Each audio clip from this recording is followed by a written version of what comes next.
Hello, Zog here. Welcome to the 6th episode of Earthlings 101. Today we will talk about beauty.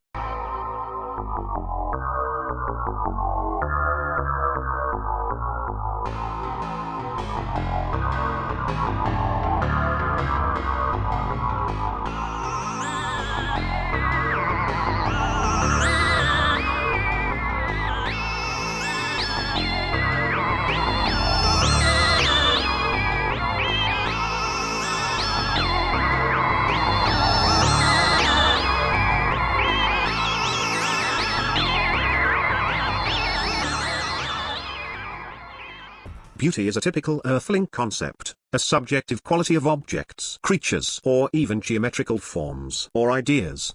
When you ask Earthlings what beauty is, they will babble about beauty being a light in the heart, the splendor of truth, a manifestation of secret natural laws, the sensible image of the infinite, truth's smile, eternity gazing at itself in a mirror, or even a gift from an imaginary bio-administrator.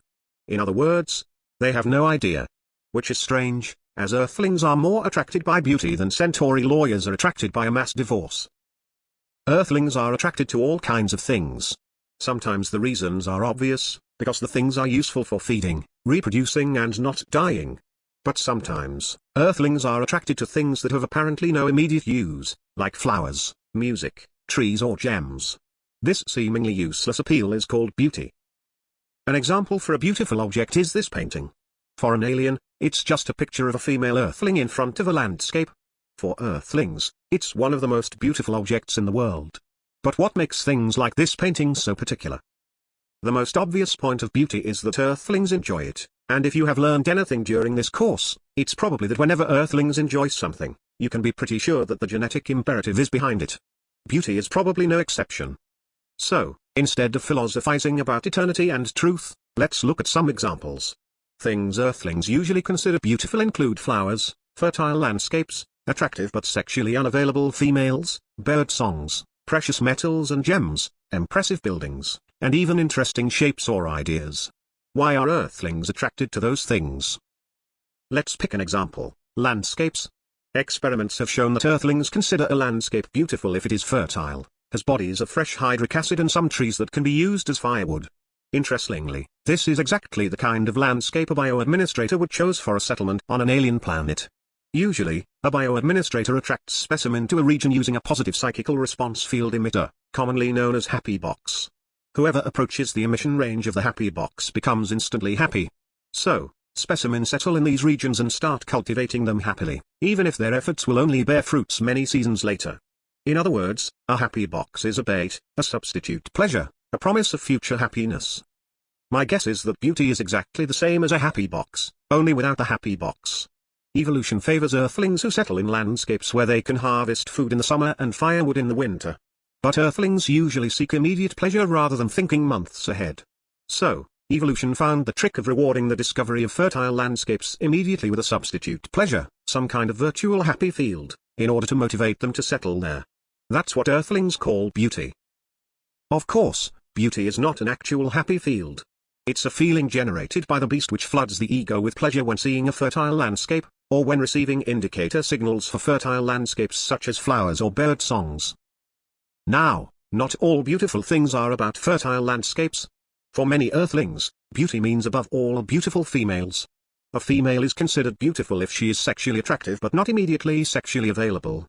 As I explained in episode 3, female Earthlings are rather picky about their sexual partners due to their limited childbearing capacity, so males have to make an effort to get chosen. Now, when the female is very attractive, this courtship can last a while and involve many candidates. Unfortunately, Earthlings prefer immediate pleasure to uncertain future delight. So, evolution needed a trick to motivate them not to give up too early. The trick was basically the same as for landscapes. Beauty, a virtual happy field around attractive but unavailable females. So, the thing that beautiful females and beautiful landscapes have in common is simply the fact that they have both been tagged as beautiful by evolution, as an indicator of fertility and the promise of future happiness. Males can also be beautiful, even more in a society that has started questioning its own gender roles. When males can become wooed, they need beauty to keep the wooers interested. But what about precious metals, gems and huge buildings? Well, they are indications of another thing that may lead to future happiness: wealth. When an Earthling, or an Earthling community, is wealthy, they tend to display their wealth with rare metals, precious stones, expensive cloth and huge buildings. This is called pomp. Now, living in a wealthy city or around a wealthy person usually doesn't provide immediate pleasure, but it may pay on the long run. This holds for traders, mercenaries, workers, servants, prostitutes, artisans, quacks, assassins, tax investigators and many other kinds of people. So, human nature uses again the happy field trick to attract people to wealth. This is why pomp is considered beautiful. Earthlings often attach little trinkets made of precious metals and gems to their body to increase their attractivity. This works because being wealthy is sexy, but also because the pomp happy field around these trinkets add to the beauty happy field around the person. Earthlings call these trinkets jewelry. However, earthling beauty includes more than landscapes, females and pomp. Beauty can also apply to shapes, patterns or even ideas. This abstract beauty is determined by criteria like proportion, symmetry, smooth forms, simplicity, contrast and self-similarity. But why should nature tag those things as beautiful? Some criteria like symmetry and smooth forms may be inherited from sexual attractivity. Also, smooth rocks may indicate the presence of hydric acid during rainy seasons. But I doubt that this is enough to explain the sense of abstract beauty. It may have to do with solving abstract problems. Even complicated problems have often surprisingly simple and elegant solutions. Bioadministrators often use this when they want to influence the thought process of some native genius creature. They scan the brain of the genius, observe the thought process, and then tag simple and elegant ideas with tiny happy fields, because simple and elegant ideas may lead to a simple and elegant solution. Abstract beauty works the same way. Consider a prehistoric earthling who is about to invent the wheel. That's what he got so far, an irregular, pentagonal wheel which works, but makes 5 hops at every turn. Logic may lead the earthling to think that by cutting off some corners, he can reduce the number of hops per turn. But that's the wrong approach. Now, the sense of beauty may lead him into the opposite direction, to a more elegant shape, a circle. And as it turns out, that's actually a pretty good shape for a wheel. So, when dealing with problems, beauty may be a hint to a solution. That's maybe why earthlings say that beauty is the splendor of truth. Scientific advice. When you experiment on earthlings, you might want to examine the way their brains process patterns. You will notice that some patterns are easier to process than others. Now, there is a theory that the ease to process patterns is actually connected to beauty. Earthlings call this the processing fluency theory of aesthetic pleasure. Remember this painting? Now we understand why earthlings consider it so beautiful. It shows a wealthy, attractive, but not salacious woman in front of a rather fertile landscape, surrounded by mountains which provide fresh hydric acid. Besides, the painting's composition follows simple geometric rules and is almost symmetric. And although the painter goes easy on the pomp, the painting itself is worth roughly the equivalent of 7 million Republic credits, which certainly adds to the appeal. Of course, in this case, there is no real landscape, no real woman, it's all paint on sheets of cellulose, an elaborate deception of the senses. That's what earthlings call art. We will come back to this phenomenon in a moment. During the last episodes, we have seen that the beast manipulates the ego with different kinds of pleasures, or, if you want, with different kinds of happy fields, the fun field around games and stories, the sexy field around attractive earthlings, the yummy field around food, the love field around family, the cute field around cubs, the funny field which I will explain in another episode, and the beauty field around things like flowers, jewels and hyperbolic paraboloids. As beauty is kind of an all-purpose happy field, nature uses it often to amplify sexy fields, cute fields and love fields. So, earthlings may find these things beautiful. Now, earthlings have learned to imitate the stimuli that generate all these happy fields. Some drugs imitate fun, porn imitates sexual stimuli, diet drinks imitate sweetness, stuffed animals and dolls imitate loved beings, lolcats imitate small animals, jokes imitate funny situations, and art imitates the stimuli of beauty. The phenomenon of art is similar to what happens to some administrated planets when the bioadministrator is gone. Sometimes, the natives find a remaining happy box, retro-engineer it and build their own happy boxes.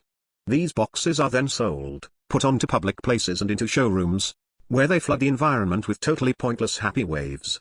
Rich natives wear tiny happy boxes around their neck to be more appealing, or exhibit the boxes in their house to show their wealth. Individuals who conceive new happy wave patterns become rich and famous. Companies use happy boxes for advertising, and the production of boxes and happy wave patterns becomes a whole new industry. Exactly the same happens on Earth, only without the happy boxes. Earthlings called artists have learned to imitate the stimuli of beauty in paintings, sculptures, and so on. These objects are called artworks, Art is related to natural beauty like diet drinks are related to actual sugar, or porn to actual sex. They imitate the stimuli of pleasure, but out of context and deprived of their utility. Not surprisingly, Earthling art often focuses on beautiful people, and on the abundance of nature, landscapes, flowers, fruits, and all kinds of living creatures. Except for the microbes. Tips for tourists. If you are interested in art, visit an art museum. However, you should avoid modern art, as it often challenges or distorts the concept of beauty. Better start with classical art, it's much easier to understand. Art is not limited to visual stimuli. One of the most important indicators of fertile regions are bird songs, which are in consequence considered beautiful. Now, Earthlings have developed something that sounds like an attempt to imitate bird songs, music. The most common methods to make music are singing, blowing into metal tubes, and using vibrating strings attached to hollow boxes. The development of music has probably also been influenced by prehistoric rituals, sexual selection, and by imitation of bird songs for hunting. Earthlings love beauty so much that they even conceive everyday objects to be all artsy and beautiful, like clothing, chairs or buildings. Earthlings call this design. Like art, design follows trends. What is beautiful today may become ugly in some decades. A particularly interesting case of design are individual vehicles called cars. Regardless of trends, cars have always a stylized face on the front. Why is this so? I've no idea. Maybe Earthlings are afraid of fast-moving faceless objects, like landslides, forest fires, killer waves, or swarms of furious insects. So they put faces onto their cars to make them less frightening. Strategic advice. If you want to gain the Earthlings' trust before taking over the planet, it won't be easy if they think your ships are ugly. So you might want to abduct some Earthling designers and have them design a beautiful landing shuttle. Elegant forms, white paint and a touch of blue or green are great for convincing Earthlings that you come in peace. However, you should go easy on the pomp because A. Earthlings associate exaggerated pomp with tyrants and crime lords, and B. The natives may be tempted to steal your spaceship. Art may seem like an absurdity, a self-deception, a global joke.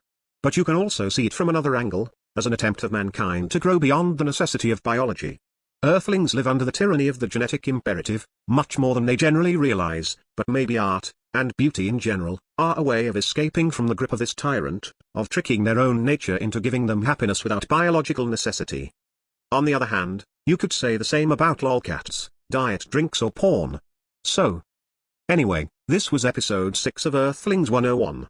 On a personal note, I will be on vacation next month. I plan to visit the orbital castles of Erie Old. So, the next episode will probably not come before the Galactic Nerdfighter Day, or, in Earthling terms, beginning of September. In the next episode, we will learn about the social mechanisms behind words like hello, please, thank you and sorry. We also learn why international karma trade is big business. As always, thanks for watching. And don't forget to be alien.